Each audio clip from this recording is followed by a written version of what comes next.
දැනලා උදැසන 5යි මේ ශ්‍රී ලංකා ගුවන්විදුලි සංස්ථාවේ ස්වදේශීය සේවයයි.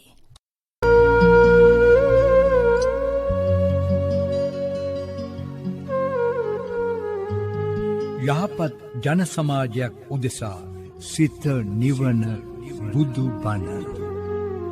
සිත නිවන බුදු බණ ධර්මදේශනා මාලාවේ අද දේශකයන්න් වහන්සේ ජාතික අධ්‍යාපන ශික්ෂණ විද්‍යා ඩිප්ලෝමාවේදී පූජ්‍යපාද ගෝනදිනියේ සීවලී ස්වාමීන්ද්‍රණන් වහන්සේ. සමන්ත චක්කවාලේසු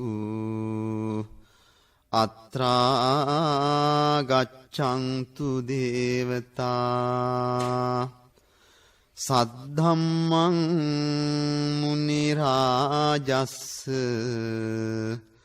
සුනන්තු සග්ග මොක්ඛදං ධම්මස්සවන කාලෝ අයං බදන්තා ධම්මස්සවන කාලෝ අයං බදන්තා ධම්මස්සවන කාලෝ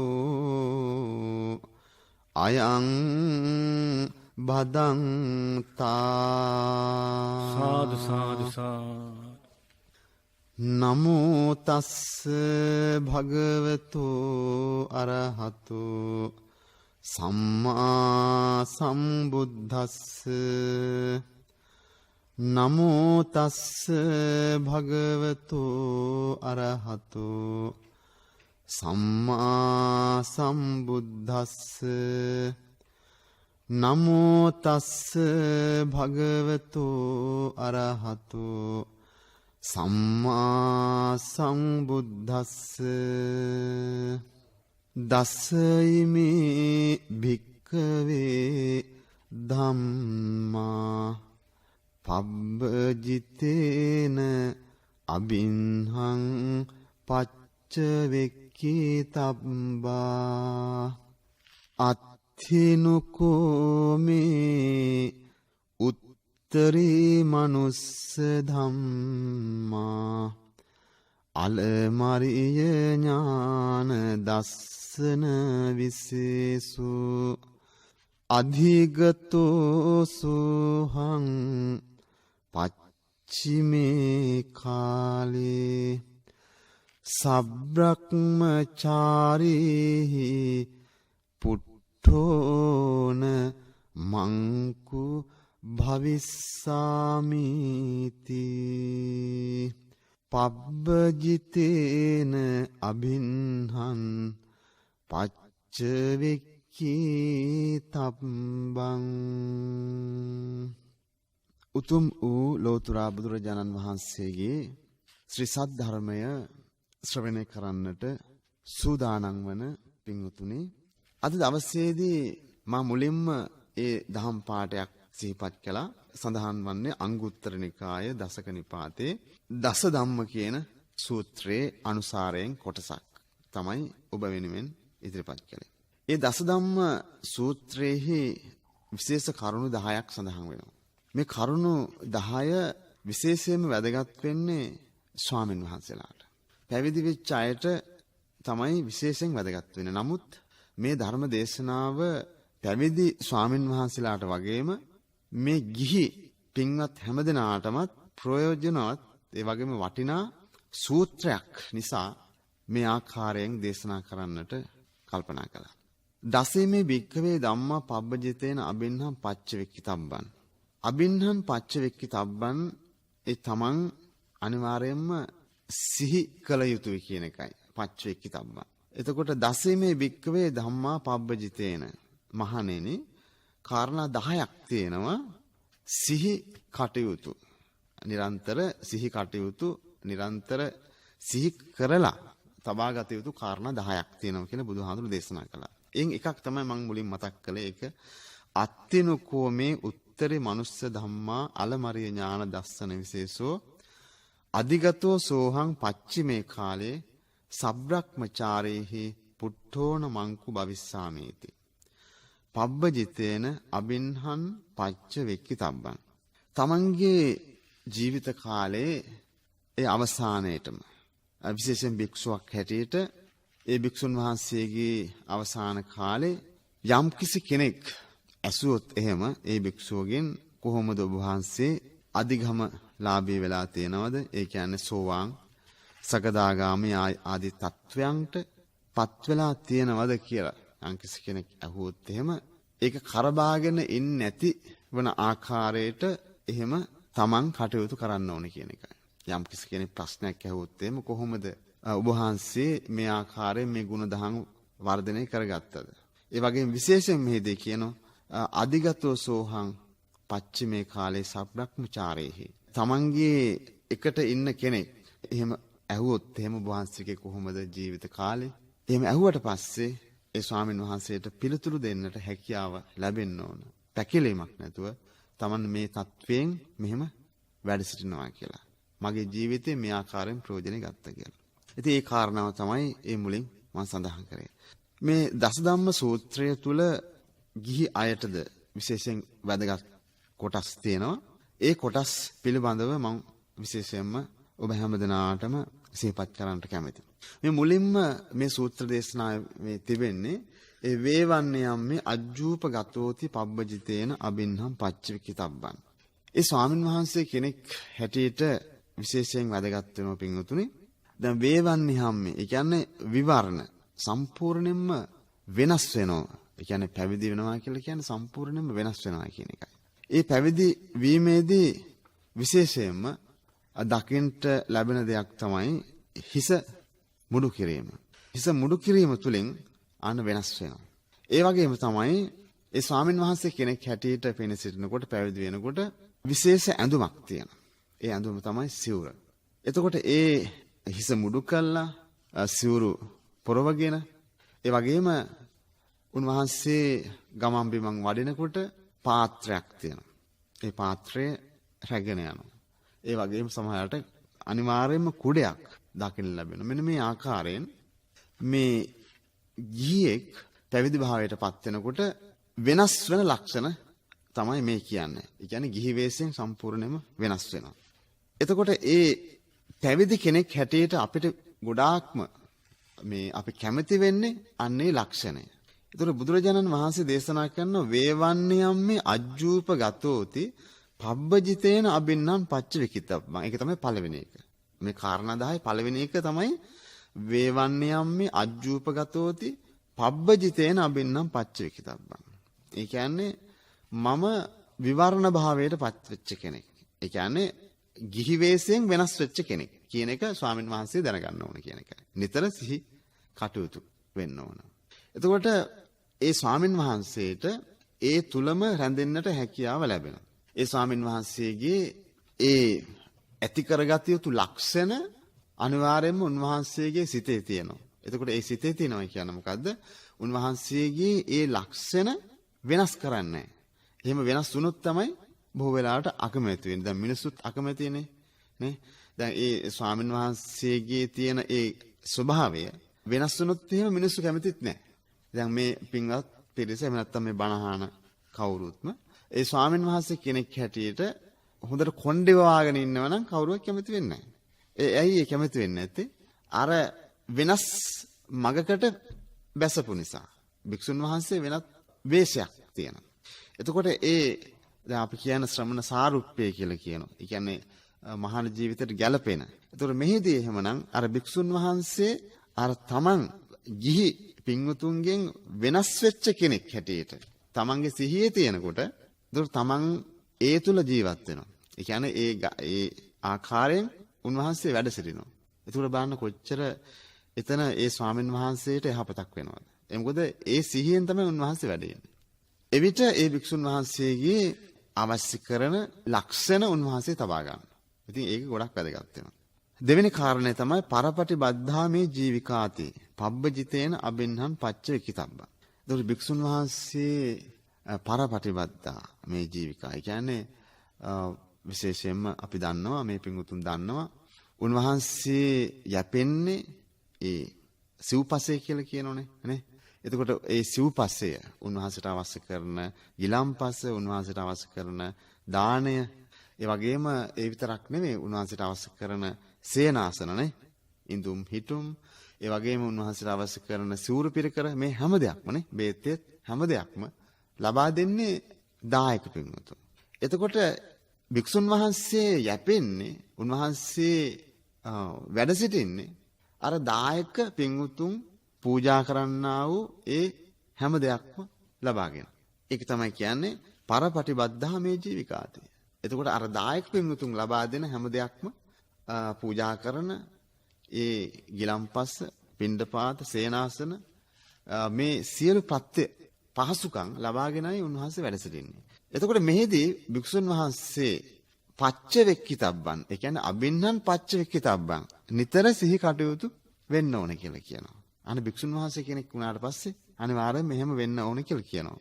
ඒ මොකද අර තමන් එතකොට භික්ෂුන් වහන්සේ එහෙම කල්පනා කරනකොට ඒ භික්ෂුන් වහන්සේ අර දායක පක්ෂයට සිදු වෙන්නට අවශ්‍ය කරන ඒ ධර්ම කාරණාවන් එහෙම නැත්නම් උපදෙස් එහෙම නැත්නම් වෙනත් ආකාරයේ සෙත් ප්‍රාර්ථනා කිරීම වෙන්න පුළුවන්. එතකොට ඒ මනුස්සයන්ට අවශ්‍ය කරන ඒ සියලුම යහපත් වූ කාරණාවන් ඉෂ්ට කරන්නට උන්වහන්සේට හැකියාව ලැබෙනවා.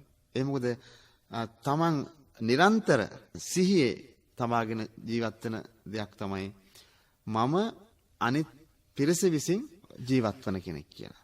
ඉතින් අන්න එහෙම ඒ සිතුවිල්ල ජීවත් වෙනකොට උන්වහන්සේ වැඩ සිටිනකොට උන්වහන්සේට තව තවත් අනිත් අය වෙනුවෙන් එහෙම නැත්නම් දායක පක්ෂය වෙනුවෙන් කරන්නට අවශ්‍ය කරන යුතුයකම් ඉෂ්ට කරන්නටද උන්වහන්සේට කවදාවත් අමතක වෙන්නේ නැහැ. ඉතින් මෙන්න මේ කාරණාවත් බුදුරජාණන් වහන්සේ දේශනා කළා තියෙනවා.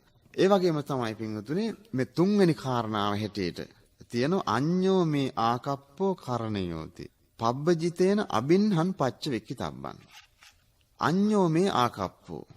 ඒ කියන්නේ ආකල්ප වලින් සිතුම් පැතුම් වලින් ගිහි අයට වඩා වෙනස්. මේ උණු බලන්න කොහොමද ඒ ආකල්ප වලින් වෙනස් වෙන්නේ? භික්ෂුන් වහන්සේ කල්පනා කරන විදිය එතකොට භික්ෂුන් වහන්සේ ඒ සතර ඉරියව්වම ගත කරන විදිය වෙනස්. දැන් ගිහි අයට වඩා වෙනස් වෙනවා. ඒ කොහොමද දැන් භික්ෂුන් වහන්සේලා වෙනුවෙන්ම වචන තියෙනවනේ මේ පිඟුතුන් හොඳට දන්නවා. භික්ෂුන් වහන්සේලා සඳහාම තියෙන වචන. දැන් දානය වළඳනවානේ. ඒ වගේම ස්වාමින් වහන්සේ ගමනක් වඩිනවා. ඒ වගේම ස්වාමින් වහන්සේ මෙහාට වඩිනවා. ඒ වගේම උන්වහන්සේ දැන් තේනම් ගිලම්පස නේ ගිලම්පස වළඳනවා. ඒ වගේම දැන් පෑන් පහසු වෙනවා නේ පෑන් පහසු වෙනවා කියන්නේ මොකද්ද? දැන් වතුර නානවා කියන එක. ඒ වගේම තමයි ස්වාමීන් වහන්සේ සතපෙනවා. එතකොට මෙන්න මේ හැම දෙයකදීම මේ වචනත් ඇවිල්ලා තියෙනවා. ඒ වචන එන්න හේතුව මොකද? ඒ ස්වාමීන් වහන්සේ ඒ සිදු කරන්නා වූ හැම දෙයක්ම අනිත් අයට වඩා වෙනස්. කෑම කනවට වඩා වෙනස් දානේ වළඳන එක. මොකද එතන තියෙන සංසුන් බව.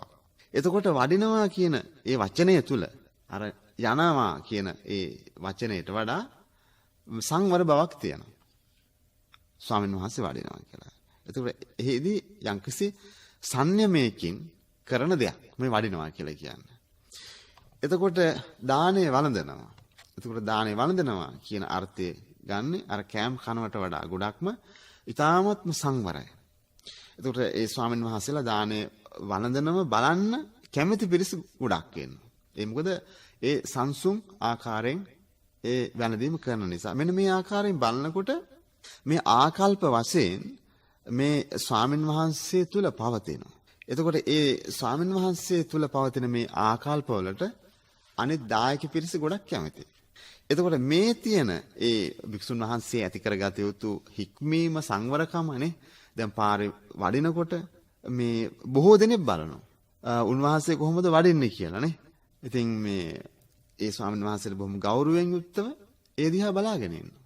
එතකොට දැන් බස් එකකට ස්වාමීන් වහන්සේ නමක් මේම වැඩියට පස්සේ උන්වහන්සේට විශේෂයෙන් ගිහි අය සීට් එකක් දීලා උන්වහන්සේට ගෞරව කරනවා. ඉතින් මෙන්න මේ ආකාරයෙන් ඒ ගෞරවය ලබන්නට හේතු වෙච්ච දෙයක් තමයි අර ආකල්පමය වෙනස. ඒ කියන්නේ ඒ ස්වාමීන් වහන්සේ තුල පවත්නා වූ විශේෂ ගති පැවතුම්. එතකොට ඒ ගති පැවතුම් පිළිබඳව කතා කරනකොට ගිහි අයට ගැලපෙන්නේ නැද්ද? ගිහි අයටත් අනිවාර්යයෙන්ම ඒ ආකල්පමය වෙනස වැදගත් වෙනවා. දැන් ඕනම කෙනෙක් දැන් අම්මා කෙනෙක් වෙන්න පුළුවන්, තාත්තා කෙනෙක් වෙන්න පුළුවන්, සහෝදරයෙක් සහෝදරියක් වෙන්න පුළුවන්. මේ හැම කෙනෙක් තුළම අනිවාර්යයෙන්ම මේ තියෙන්න ඕන මේ කියන්නේ තමන් කතා බහ කරනකොට ඒ කතා බහ කිරීමේදී තමන් යොදා ගන්නා වචන විශේෂයෙන් වැදගත් වෙනවා. ඒ වගේම තමයි තමන් ඒ අනිත් අයට ඇති කරගත යුතු ගෞරවණීයත්වය. ඒ කියන්නේ යම් කිසි කෙනෙක් පිළිබඳව කල්පනා කළා. එහෙම නැත්නම් දැන් අපි වැඩිහිටියන්ට සලකනවා, ඒ වගේම අම්මට තාත්තට සලකනවා, ගරු කරනවා. ඉතින් මෙන්න මේ ලක්ෂණය විශේෂයෙන්ම වැදගත් වෙන ඕනම කෙනෙකුට ඒක අනිවාර්යයෙන්ම තියෙන්න ඕන දෙයක් වෙනවා. ඒ වගේම දැන් ගිහි අයට උනත් බලන්න දැන් ආහාර පාන ගැනීමේදී අපි කොච්චර සංවර වෙන්න ඕනද නේ? ඒ වගේම අපි යන එනකොට කොච්චර සංවර වෙන්න ඕනද? ඒ වගේම ඇඳුම පැළඳුම පවා ගිහි අයට කොච්චර වැදගත් වෙනවද නේ? ඉතින් ඒක මේ ගිහි අයට අදාළ නොවේ කියලා කියන්න හැකියාව නැහැ. අනිවාර්යයෙන්ම ඊ타ත්ම ආදර්ශමත් ගිහි පින්වතෙක් පින්වතියක් නම් හොඳ ආකල්ප වලින් යුක්ත වෙනවා. ඒ කියන්නේ හොඳ ගතිගුණ වලින් යුක්ත වෙනවා. තමන් කතා බහ කිරීමේදී යම් කිසි දෙයක් කිරීමේදී, ඒ වගේම යන එන අවස්ථාවලදී, ඒ වගේම තමන් මේ ඇඳුමක් ඇඳත් ඒකේ යම් කිසි තියෙන පිළිවෙලක්. එතකොට මෙන්න මේ ඒ පිළිවෙල මේ ගිහි අයටත් ඇති කරගන්නට අවශ්‍ය වෙනවා. එතකොට අර පැවිදි අය තුල අර සංවරකම තියෙනා වගේම ඒ වගේම කරුණා මෛත්‍රිය වැනි ඒ ගුණධම් තියෙන වගේම ගිහි අයටද මේක අවශ්‍ය වෙනවා. එතකොට කියන්නේ අපි ගිහි අයට මුලින්ම පටන් ගන්න පන්සිල් වලින්නේ නේ. ඒ පන්සිල් කියලා කියන්නේ විශේෂ ආරක්ෂාවක්. දැන් පන්සිල් තමන් රකින්නවා කියන්නේ තමන්ට ආරක්ෂාවක්. එතකොට මේ පන්සිල් හැම කෙනෙක්ම ආරක්ෂා කරනවා කියන්නේ හැම දෙනාගේම ආරක්ෂාව. ඒ මොකද කාටයක් කිසි කෙනෙකුට හානියක් වෙන්නේ නැහැ. එතකොට මෙහිදී එහෙමනම් මේ තමන් මේ යහපත් වූ ගතිගුණ ඇති කරගන්නකොට එම ස්ථානයේ එවැනි පිරිස 10 දෙනෙක් ඉන්නවා නම් ඒ ස්ථානේ ගොඩක් වටිනවා. ඒ මොකද හොඳ ආකල්ප වලින් යුක්ත වෙන්නේ නේ. දැන් අපි කියන්නේ යහපත් ආකල්ප වලින් යුක්ත වෙන්න කියලා නේ. ඒ කියන්නේ කිසි කෙනෙකුට හානියක් වෙන්නේ නැතුව. ඒ වගේම යම් කිසි කෙනෙක්ගේ දියුණුවක් දැකලා ඒ දියුණුවට ඊර්ෂ්‍යා කරන්න හෝ එහෙම නැත්නම් ඒව නතර කරන්න හෝ එහෙම දේවල් නෙවෙයිනේ. ඉතින් එහෙමනම් යහපත් සිතුවිලි වලින් යුක්ත වෙන්න ඕනේ. ඉතින් ඒක විශේෂයෙන්ම ගිහි අය හැටියටත් වැදගත් වෙනවා මේ කාරණාව. අනිත් එක තමයි කච්චිනකෝ මේ අත්තා සීලතෝන උපවදිතේති. පබ්බජිතේන අබින්නම් පච්චේකිතබ්බං. නිරන්තර සිහි තබා ගත යුතු කාරණාවක් තවත් තියෙනවා. මේ තමන්ගේ මේ සීලය, ඒ කියන්නේ තමන් ආරක්ෂා කරන සීලයක් තියෙනවනේ. විශේෂයෙන් භික්ෂුන් වහන්සේලාන ප්‍රාතිමොක්ඛ සීලය ආදී වශයෙන් දැන් සාමණේර සීලය වගේම උපසම්පදා සීලය ආදී වශයෙන් තියෙනවා. එතකොට උන්වහන්සේලා මේ සීලය ගැන නිරන්තර මේ අවදීන් ඉන්න ඕන. ඒ කියන්නේ නිරන්තර ඒ ගැන හිතන්න ඕන. එතකොට මේ එහෙම හිතනකොට කොහොමද මේ මගේ සීලයට බාධාවක් වෙලා තියෙනවද? ඒ වගේම කවුරු හරි මේ මට සීලේ සම්බන්ධව දොසක් කියයිද කියලා අන්න එහෙම කල්පනා කරමින් තමන්ගේ ජීවිතය ගත කරනවා. එතකොට බලන්න අර තමන් ආරක්ෂා කරන්න ඕන සීලය තමන්ට හොඳින් ආරක්ෂා කරන්න හැකියාව ලැබෙනවා. එතකොට එහෙම හිතන්නේ නැත්නම් මොකද්ද වෙන්නේ? ඒක අමතක වුණා. එතකොට ඒ සීලය ආරක්ෂා වෙන්නේ නැහැ. දැන් ගිහි අය හැටියට මේ පින්වුතුන්ට ප්‍රධාන වශයෙන්ම තියෙන පන්සිල්නේ. එතකොට මේ පන්සිල් මේ ඔබට අමතක වෙනවා නම් එතකොට මේ පන්සිල් ආරක්ෂා කරන්න හිතනවද? දැන් පන්සිල් තමන්ට අමතක වෙනවා නම් පාණාතිපාතා අදින්නා දාන ආදී වශයෙන් මේ නිත්‍ය සීලය තමන්ට අමතක වෙනවා නම් එතකොට තමන්ට විශේෂ හිතක් ඇති වෙන්නේ මේව ආරක්ෂා කරන්න ඕනේ කියලා. එතකොට මේ තමන් හිතනවා නම් මෙහෙනම් තමන්ගේ සීලය මේක හොඳින් පවත්වාගෙන යනවද? දැන් ගිහි පින්වුතුන් හැටියට ඔබට හිතන්න පුළුවන් මම මගේ සීලය මේ පන්සිල් මම හොඳින් ආරක්ෂා කරනවද? එහෙම නැත්නම් මේ පන්සිල් මේ මගෙන් ගිලිහිලා යනවද? මගේ මේ පන්සිල් පංච සීලය මගෙන් ගිලිහිලා ගිහිල්ලා තියෙනවද කියලා තමන් හිතන්න ඕන. එතකොට එහෙම හිතනකොට මොකක්ද යාට ඇති වෙන්නේ? ඒ පන්සිල් ගැන අවබෝධයක් ඇති වෙනවා. ඒතකොට මේ පන්සිල් ආරක්ෂා කරන්න එයාට ඌමනාව ඇති වෙනවා. අන්න එතකොට අර තමන් තුළ ඇති කරගත යුතු සීලය ආරක්ෂා කරගන්න හැකියාව තියෙනවා. එතකොට සීලය ආරක්ෂා කරනවා කියන්නේ මොකද්ද? තමන් විශේෂ ආරක්ෂාවක් එහෙම උදා කරගන්නවා කියන එකයි. සීලය කියන්නේ ආරක්ෂාව. එතකොට තමන් කල්පනා කරන්න ඕන මම සමාදන් වෙච්ච මේ සීලයට යම්කිසි හානියක් සිද්ධ වෙලාද කියලා. ඒ වගේ පස්වෙනි කාරණේ තමයි කච්චිනුකෝ මං අනුවිච්ච විඤ්ඤෝ සබ්‍රක්‍මචාරී සීලතෝන උපවදන්තිති. එතකොට දැන් අපිට විශේෂයෙන් වැදගත් වෙනවා මෙහිදී කොහොමද දැන් මෙතන මේ ප්‍රශ්නයක් ඇති කර ගැනීමක් තියෙන්නේ. කුමක්ද ප්‍රශ්නේ? දැන් සබ්‍රක්‍මචාරී සීලතෝන උපවදන්තිති. දැන් තමන් එකට ඉන්න පිරිසක් ඉන්නෝනේ. තමන් තෝරාගත්තු කට්ටියක් ඉන්නෝනේ. ඕනම කෙනෙක්ගේ ඒ ජීවිත තුළ මේ මෙන්න මෙයා හොඳයි අරයා හොඳයි කියලා තෝරාගත්තු කට්ටියක් ඉන්නවා. එතකොට එහෙම තෝරාගන්නේ තමන් ඒ සමාජ අනුව තමයි. සමහරලාට නරක සමාජයක් නම් ඒ අයත් තෝරගන්න ওই විදිහට. හැබැයි හොඳ සමාජයක් නම්, ඒ කියන්නේ යහපත් වූ පිරිසක් නම්, යහපත් වූ කෙනෙක් නම්, ඒ කියන්නේ දන් දෙන්න කැමති නම්, සිල් රකින්න කැමති නම්, බණ භාවනා කරන්න කැමති නම් අන්න එවැනි අය. එවැනි අය ප්‍රාර්ථනා කරන්නේ කල්යාණ මිත්‍රයෙක්.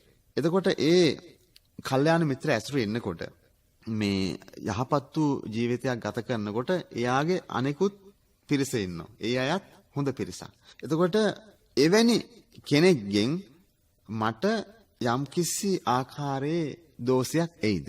මොකද දෙන්නේ? යම්කිසි දෝෂයක් එයිද? අනුවිච්ච විඤ්ඤෝ සබ්‍රක්‍මචාරී සීලතෝන උපවදන්ති. එතකොට මා සමග ඉන්න ඒ සිල්වන්ත පිරිසගෙන් මට යම්කිසි පරිභවයක් එයිද? එහෙම නැත්නම් දෝෂාරෝපණයක් එයිද මෙන්න මේ සීලය ගැන? දැන් එතකොට එහෙම සීලය ගැන දොසක් කියනවනම් දොසක් කියන්නේ සිල්වන්ත අයනේ. ඒ කියන්නේ යහපත් වූ අය තමයි අපිට යමක් පෙන්වලා දෙන්නේ. එතකොට දැන් සමහර වෙලාවට දැන් සමහර දරුවන්ට අම්මලා තාත්තලා දොස් කියනවා. මොකද මේ ඔහොමද ජීවත් වෙන්නේ? දැන් මේ ওই විදිහට ඔහොම ජීවත් වෙන්න පුළුවන්ද? මේ විදිහට මේ ಗುಣධර්ම ඇති කරගන්න ඕන නේ? දැන් ওই අම්මලා තාත්තලා කියන්නේ ධර්මයට යොමු වෙන්න, ওই විදිහේ ජීවිතයක් ගත කරන්න එපා. ඉවසීම, කරුණාව ඇති කරගන්න. එහෙම නැතුනොත් එහෙම ඔයාගේ ජීවිතේ විනාශ වෙනවා කියලා ඔය ආදරෙන් මේ කතා කරන අය ඉන්න ඕන තරම්. එහෙම උපදෙස් දෙන අය ඉන්නවා. එතකොට අන්න එවැනි කෙනෙක්ගෙන් Tamanට මේ දෝෂයක් අහන්න ලැබෙයිද කියලා Taman හිතන්න ඕන. ඒ ගැන සිහිය තියෙන්න ඕන කියලා කියනවා. එතකොට ඒ ගැන සිහිය තියෙනකොට මොකද්ද සිහිය තියෙන්නේ? මේ සිල්වන්ත මගේ කල්යාණ මිත්‍ර අයගෙන් මට යම්කිසි මේ දෝෂාරෝපණයක් එයිද? මොකද මේ මගේ සීලය ගැන. ඒ කියන්නේ මගේ මේ ගතිගුණ ගැනනේ. මගේ ගතිගුණ ගැන ඒ වගේම මගේ පැවැත්ම ගැන මට දෝෂාරෝපණයක් එයිද කියලා. අන්න ඒ සිතුවිල්ලෙන් තමන් ඉන්න ඕන. එතකොට එහෙම ඉන්නකොටත් මොකද්ද වෙන්නේ? තමන්ගේ ගතිගුණ වෙනස් කරගන්න හැකියාව තියෙනවා. ඒක වික්ෂුන් වහන්සේලාට විතරක් අදාළ එකක් නෙමෙයි. එහෙනම් ගිහි පින්වත් හැමදෙනාටමත් ඒක ගොඩක් වටිනවා. මොකද මේ තමන් අද මේ ජීවත් වෙන පරිසරයට ඒ වගේම තමන්ගේ මේ ජීවිතේට ගොඩක්ම වටිනවා. අනිවාර්යයෙන්ම තමන් කුමන කෙනෙක්ද කියලා. ඒ කියන්නේ තමන් ගුණධර්ම ආරක්ෂා කරන කෙනෙක්ද? ඒ වගේම තමන් යම්කිසි සීලයක පිළිපදලා ඉන්න කෙනෙක්ද කියලා තමන්ට හිතෙනවා. ඉතින් එහෙම හිතනකොට තමන් කුමන ආකාරයෙන් හරි උත්සාහයක යෙදෙනවා ඒ ගුණධර්ම ආරක්ෂා කරන්න. ඒ කියන්නේ තමන් තුළ ගුණධර්ම නැත්තම් ගුණධර්ම ආරක්ෂා කරන්න උත්සාහවන්ත වෙනවා. ඉතින් ඒ කාරණාවත් විශේෂයෙන් වැදගත් වෙනවා.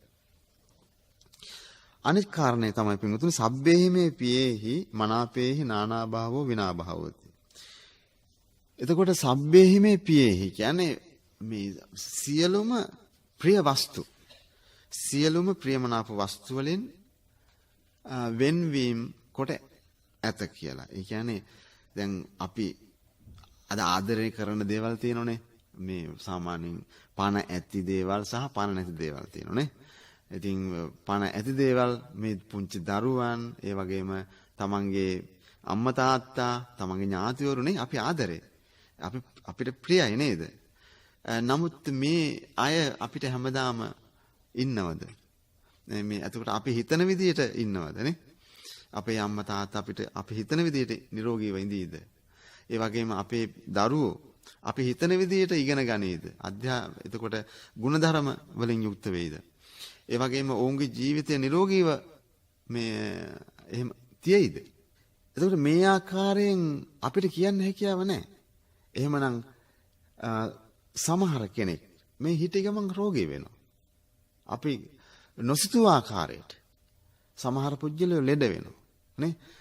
ඒ වගේම සමහර අය අපි නොසිතූ ආකාරයට මරණයටපත් වෙනවා.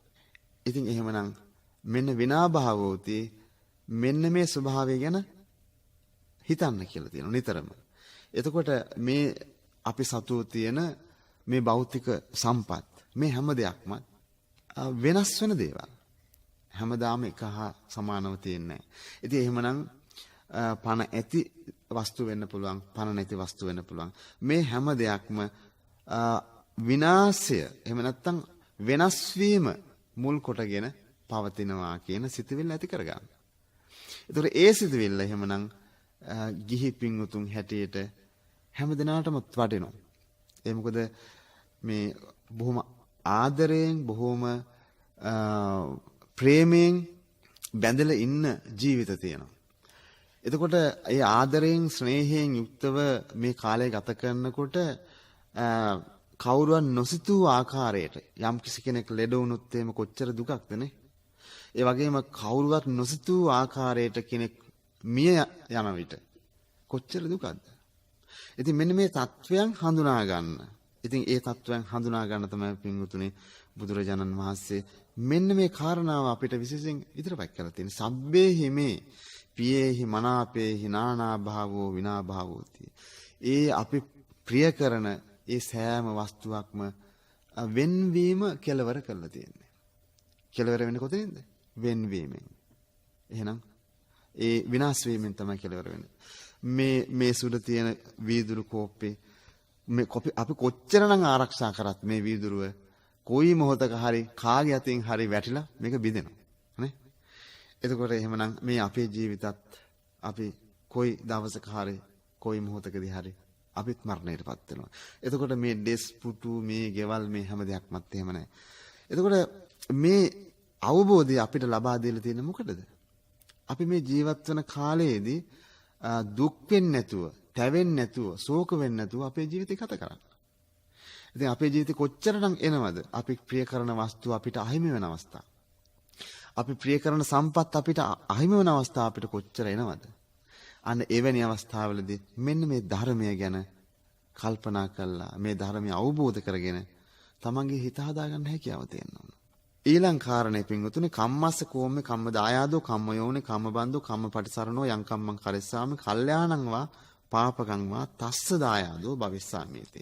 ඔන්න බලන්න ඒ වචන ටික මම හිතන්නේ මේ පින්වතුන්ට හොඳටම පැහැදිලි. මේ කම්ම දායාදෝ ඒ කියන්නේ මේ අපි කරන ක්‍රියාවනේ අපිට දායාද කොට තියෙන්නේ. දැන් එතකොට කම්ම බන්දු අපිට ඥාතියෙක් වගේ මේ කර්මය මොකද එච්චර මේ ළඟ ඥාතිත්වයක් තියෙනවා. ඒ වගේම තමයි Tamanට මේ දායාදයක් වෙනවා. මොකද්ද? මේ කර්මය. කර්මය කියන්නේ මොකද්ද? අපි කරන දේ. දැන් අපි අද හොඳ දෙයක් කරා නම් හොඳ ක්‍රියාවක් කරා නම් ඒකේ විපාකේ අපිට එනවා. ඒ හොඳ දේ විපාකේ අපිට හොඳයි. නමුත් නරක දේ ඒ යම්කිසි කාට හරි හානියක් වන දෙයක් අපි කරොත් එimhe ඒකෙන්නේ නරක විපාකයක්. ඉතින් එහෙමනම් ඒ අපි හොඳ දේ හෝ වේවා නරක දේ හෝ වේවා තමන් කරොත් එහෙම ඒ හොඳ නරක දෙකේම ඒ විපාකේ ලබන්න ඕන කවුද? මමමයි. ඒක තමයි කිව්වේ කම්ම බන්දු නේ? ඒ වගේම කම්ම පටිසරණෝ ඒ කර්මය තමයි පිළිසරණ වෙන්නේ. එතකොට මේ තමන් නරක දෙයක් කරොත් ඉතින් ඒකත් එයාට එනවා. ඉතින් ඒක බාර නොගෙන ඉන්න බෑ. ඉතින් ඒක තමයි විශේෂයෙන් වැදගත් වෙන්නේ කම්මස්ස කෝම්මේ කම්ම දායාදෝ තමන්ට දායාදයක් හැටියට තමන්ට පිළිසරණක් හැටියට තමන්ට ඥාතියක් හැටියට මෙන්න මේ කර්මය පවතිනවා. එතකොට එහෙම කල්පනා කරනකොට තමන් යම්කිසි කටයුත්තක් කරනකොට හොඳට කල්පනා කරනවා. ඒ කියන්නේ අපි ඒ කරන ක්‍රියාවන් වල මේ අකුසලය එහෙම නැත්නම් බරපතලත්වය ගැන කල්පනා නොකර සිදු කිරීමෙන් මේ අපිට ඒන් ගැලවෙන්න හැකියාව නැහැ.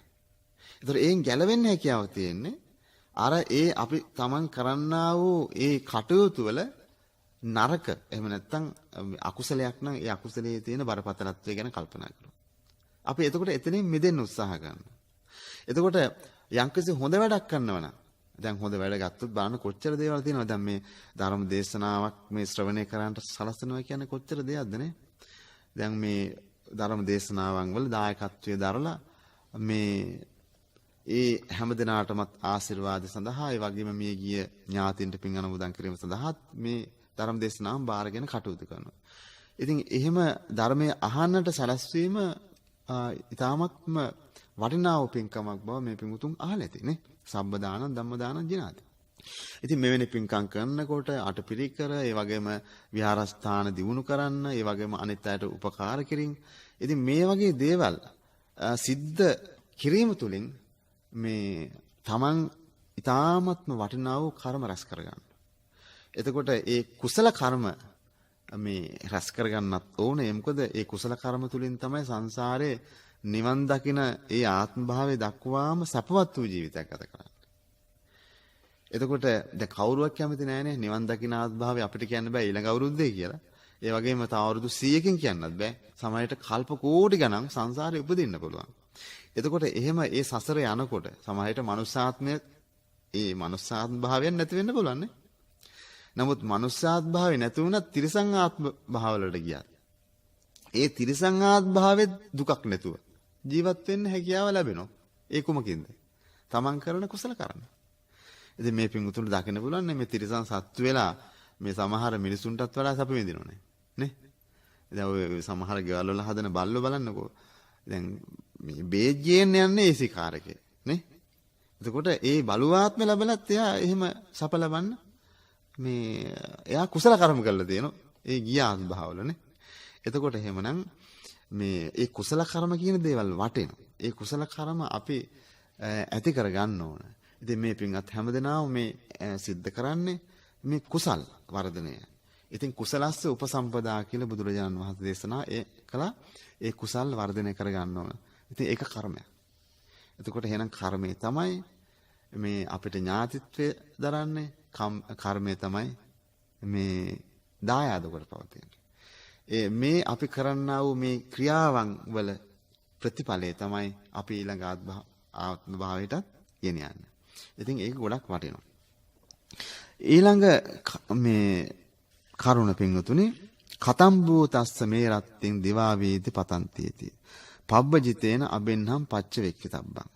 කතම්බූතස්ස මේ රතේ කියන්නේ හොඳට සිහියෙන් යුක්ත වෙන්න ඕන කියලා කියනවා. මේ කොහොමද ඒ රෑදවල් ඉක්මෙන්නේ කියලා. ඒ කියන්නේ දැන් රෑ වෙනෝ දවල් වෙනෝ නේ. එළි වෙනෝ රෑ වෙනෝ ඈ රෑ වෙනෝ එළි වෙනෝ ඕකනේ ස්වභාවය. එතකොට දැන් විශේෂයෙන් භික්ෂුන් වහන්සේ කෙනෙක් හැටියට හිතන්න ඕන මම මේ ගෙවන කාලය කොහොමද ගත කරන්නේ. එතකොට ඒ රෑ දවල් කුමන ආකාරයෙන් සිටියේදීද මම කාලය ගත කළේ. එතකොට එහෙනම් ගිහි පිංගුතුන්ටත් විශේෂයෙන් වැදගත් වෙනෝනේ. උදේ අවදි වෙච්ච මේ වෙලාවෙ ඉඳලා හැන්දෑවේ නිින්දට යනකම්. එතකොට Tamanට හිතන්න පුළුවන්කම තියෙනවා එහෙමනම් කොහොමද මම මේ දවස ගත කරේ කොහොමද නේ? මේ දවල් කාලේ මම ගත කරේ කොහොමද කියලා. එතකොට එහෙම කල්පනා කරනකොට අනේ නිකාම්ම කාලේ ගත කරා නම් Tamanට ගොඩක් දුකක් ඇති වෙන අපරාධේ මම මේ උදේ කාලේ මේ කිසිම තේරුමක් නැතුව මම ගත කළා කියලා හිතෙනෝනේ. එතකොට එහෙම හිතනකොට හෙට දවසේදී එහෙම ගත කරන්න අවස්ථාව එන්නේ නැහැ. මොකද එයා එහෙම කල්පනා කරන නිසා. ඒ කියන්නේ නිකරුණේ කාලේ ගත කරන්නේ අනවශ්‍ය දෙයට. එතකොට රාත්‍රී කාලේ යම්කිසි විදියකින් මේ Tamanට අහිතවත් දෙයක් සිද්ධ කළා නම් ඒ රාත්‍රී කාලේ එහෙම ගත කරන්න ඊළඟ දවසට උත්සාහවන්ත වෙන්නේ නැහැ. ඒ නිසා කතම් භූතස්ස මේ රත්තින් දිවා වේද පතන්තිති. එහෙමනම් Taman මේ තමන්ගේ ජීවිතේ ගත කරන මේ රාත්‍රී කාලේ, දවල් කාලේ කුමන ආකාරයෙන්ද මම ගත කරන්නේ කියලා හොඳ සිහියෙන් ජීවත් වෙන්න. ඉතින් ඒක ගිහි අයටත් වටිනවා, පැවිදි අයටත් වටිනවා. ඊළඟ කාරණේ තමයි කච්චිනකෝහං ශුඤ්ඤාගාරේ අබිරමාමේති පබ්බජිතේන අබින්හං පච්ච වෙක්කිතබ්බං. ඒ කියන්නේ තමන් දැන් ශුඤ්ඤාගාරය කියන්නේ ශූන්‍යාගාරය. දැන් ස්වාමින් වහන්සේලාට භාවනා කරන්න, ඒ වගේම ඒ ගුණදහම් වඩා වර්ධනය කරගන්න තිබෙන ස්ථාන. එතකොට ඒ ස්ථානේ තමන් කොහොමද වැඩ ඉන්නේ? දැන් භික්ෂුන් වහන්සේ නමක් නම් තමන් කල්පනා කරන්න, මම මේ ස්ථානේ වැඩ ඉන්නේ කලකිරීමෙන්ද, එපා වීමෙන්ද? එහෙම කල්පනා කරන්න ඕනේ. දැන් යම් කිසි කෙනෙක් එහෙම කල්පනා කරනකොට තමන්ට කලකිරීමකින් ජීවත් වෙන්න සිද්ධ වෙලා තියෙනවා නැති ඒ ජීවිතේ වැඩක් වෙන්නේ නැහැ. මොකද යම් කිසි ආගමික ජීවිතයක් ගත කරනවා නම් මේ ඒ ස්ථානයේ කලකිරීමෙන් ජීවත් වෙනවා නම් ඇති ප්‍රයෝජනයක් නැහැ නේ. ඉතින් අපි හැම කෙනෙක්ම බලන්නේ සිතේ සතුට ඇති කරගෙන ජීවත් වෙන්න නේ. යම් කිසි කෙනෙක් දැන් පැවිදි භාවයටපත් වෙනවා කියලා කියන්නේ අර ගිහියටත් වඩා සතුටුදායක, සැනසෙලිදායක ජීවිතයක් ගත කරන්න. නිරාමිස සතුටක් ලබන්න. එතකොට ඒ කියන්නේ බොහෝ බැඳීම් වලින් ඉවත් වෙලා ජීවත් වෙන්න තමයි පැවිදි වෙන්නේ. ඉතින් එහෙමනම් ඒ ස්ථානයේ මම කොහොමද ජීවත් වෙන්නේ? ස්වාමින් වහන්සේ නමන්න. මම මගේ සිත සංසුන් කරගෙන, දමනය කරගෙන මම වැඩ ඉන්නවද? එතකොට ධර්මානුකූලව මගේ ගුණධම් සම්පූර්ණ කරමින්, සීලය සම්පූර්ණ කරමින් මම වැඩ ඉන්නවද කියලා තමන් හිතන්න ඕන. එතකොට එහෙම හිතනකොට තමන්ගේ සීලය, ඒ ගුණධම් වර්ධනය වෙනවා. ගිහි පින්වතුනුත් තමන් ඉන්න නිවස, සමහර තමන් ඉන්න ස්ථානයේ තමන් කොහොමද ජීවත් වෙන්නේ? ගෙදර නේ? මේ ගෙදර කට්ටියත් එක්ක නිතරම රණ්ඩු දබරද නේ? එහෙම නැත්නම් මේ කොහොමද තමන් පිළිවෙලකට ජීවත් වෙනවද? තමන් දරුවන්ට ආදරේද නේ? තමන්ගේ අනිකුත් තමන්ගේ ඒ ස්වාමි දිනේට ආදරේද? ඒ වගේම ස්වාමි පුරුෂයාට මං ආදරෙන් ජීවත් වෙනවද? මගේ ගාව කරුණාව තියෙනවද නේ? ඉවසීම තියෙනවද? මේ හැම දෙයක් ගැනම කල්පනා කරන්න පුළුවන්. එතකොට මට ආරක්ෂා කරන්න තියෙන මේ සීලය මම ආරක්ෂා කරනවද? එතකොට මේ මගෙන් ඉෂ්ට වෙන්න ඕන යුතුයකම් මම ඉටු කරනවද? බලන්න කොච්චර දෙයක් හිතන්න තියෙනවද නේ? එතකොට මෙහෙම හිතනකොට අන ඕනම කෙනෙක් තුල අර ಗುಣධර්ම වර්ධනය කරගන්න එයා උත්සාහ කරනවා. යුතුයකම් ඉටු කරන්න බැරි වුණා නම් යුතුයකම් ඉටු කරන්න එයා උත්සාහවන්ත වෙනවා. එතකොට ඒ ඊවසීම, ඒ වගේම සමහරලාට කෙනෙකුට උපකාර කිරීම වගේ දේවල් ඒවා නැත්තම් ඒවා කොහොම හරි සිදු කරන්න උත්සාහවන්ත වෙනවා. ඉතින් ඒක විශේෂයෙන් වැදගත් වෙනවා ඒ කාරණාව. ඒ වගේම 10 වෙනි කාරණාව පින්වතුන අත්තිනකෝ මේ උත්තරේ මනුස්ස ධම්මා අලමරිය ඥාන දස්සන විශේෂෝ අධිගතෝ සෝහං පච්චමේ කාලේ සබ්‍රක්‍මචාරේ පුට්ටෝන මංකු භවිස්සාමීති. ඒ කාරණාව තමයි මම මුලින්ම මතක් කළේ. ඒ කාරණාවෙන් කියන්නේ දැන් ස්වාමින් වහන්සේ නමක් නම් අවසන් කාලේ උන්වහන්සේගේ ජීවිතේ ඒ අවසන් අවස්ථාවේදී යම් කිසි කෙනෙක් අහනවා ස්වාමීන් වහන්සේ කොහොමද වහන්සේගේ ජීවිතේ? එහෙම අහනකොට අන තමන් අර සෝවාන් සකදාගාමී අනාගාමී තත්වයන්ට පත් වෙලා හෝ එහෙම නැත්නම් ඒ එවැනි ಗುಣධර්ම තමන් තුළ තියෙනවා කියන ඒ සිතවිල්ල එහෙම නැත්නම් ඒ ලක්ෂණය තමන්ට තියෙන්න ඕන. ඉතින් ඒ වගේම තමයි ගිහි පින්වතුනුත් තමන්ට අවසාන අවස්ථාවේදීනේ වැදගත් වෙනවා මෙන්න මේ ಗುಣධර්ම මන් ළඟ තියෙනවා කියලා. මම මෙන්න මේ ಗುಣධර්ම මාසතෝ තියෙනවා. මේ ප්‍රතිපත්ති මාසතෝ තියෙනවා කියලා තමන්ගේ ජීවිතයේ අවසාන සතුට වෙන්න ඕන. ඉතින් ඒක විශේෂයෙන් වැදගත් වෙනවා. බුදුරජාණන් වහන්සේ අනේ පිළ සිටුතුමා ඒ මරණාසන්න අවස්ථාවේදී එතුමා ළඟට ගිහිල්ලා බුදුරජාණන් වහන්සේ ප්‍රශ්නයක් ඇහුවා සිටුතුමනි කොහොමද ඔබේ ජීවිතේ සාර්ථකද කියලා. එවිට අනේ පිළ සිටුතුමා කියනවා ස්වාමීනි මගේ ජීවිතේ මට ගොඩාක් සතුටුයි. මම මෙන්න මේ ගුණධර්ම ආරක්ෂා කළා. මේ පින්දහම් කරගත්තා. මට ගොඩාක්ම සතුටුයි. මම මේ ප්‍රතිපත්ති වලින් යුක්ත වුණා. මෙවැනි ආකාරයෙන් මගේ ජීවිතේ සාර්ථක කරගත්තා කියලා සතුටු වුණා. ඉතින් ඒ අනුව එහෙනම් මේ බණ අහන පින්වතුනුත් ඒ වගේම බණ අහන්න සලස්සපු මේ හැම දිනාටමත් ගොඩක් සතුටක් ඇති කරගන්න පුළුවන්. මේ හැම දිනාටම එහෙමනම් ධර්ම ශ්‍රවණ ආනිසංසයෙන් සියලුම යහපත ශාන්තියම සැලසේවා කියලා ප්‍රාර්ථනා කරනවා. දෙවියන්ට පින් අනුමෝදන් කරන්න. ආකාසට්ඨා ච බුම්මට්ඨා දේවා නාග මහිද්దికා පුඤ්ඤන්තං අනුමෝදිත්වා චිරන් රක්ඛන්තු ලෝක සාසනං.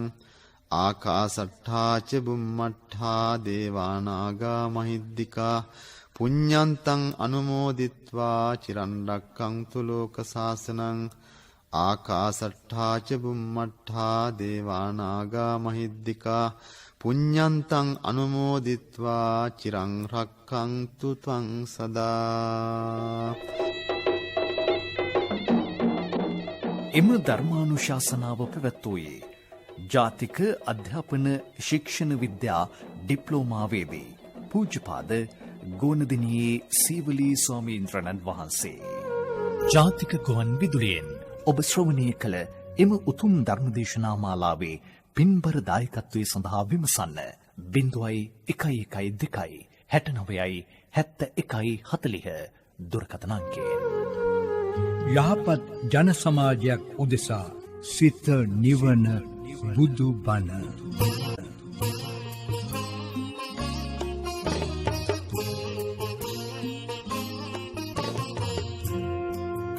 හෙටත් උදෑසන 5ට ජාතික ගුවන් විදුලියෙන් සිත නිවන බුදු බණ.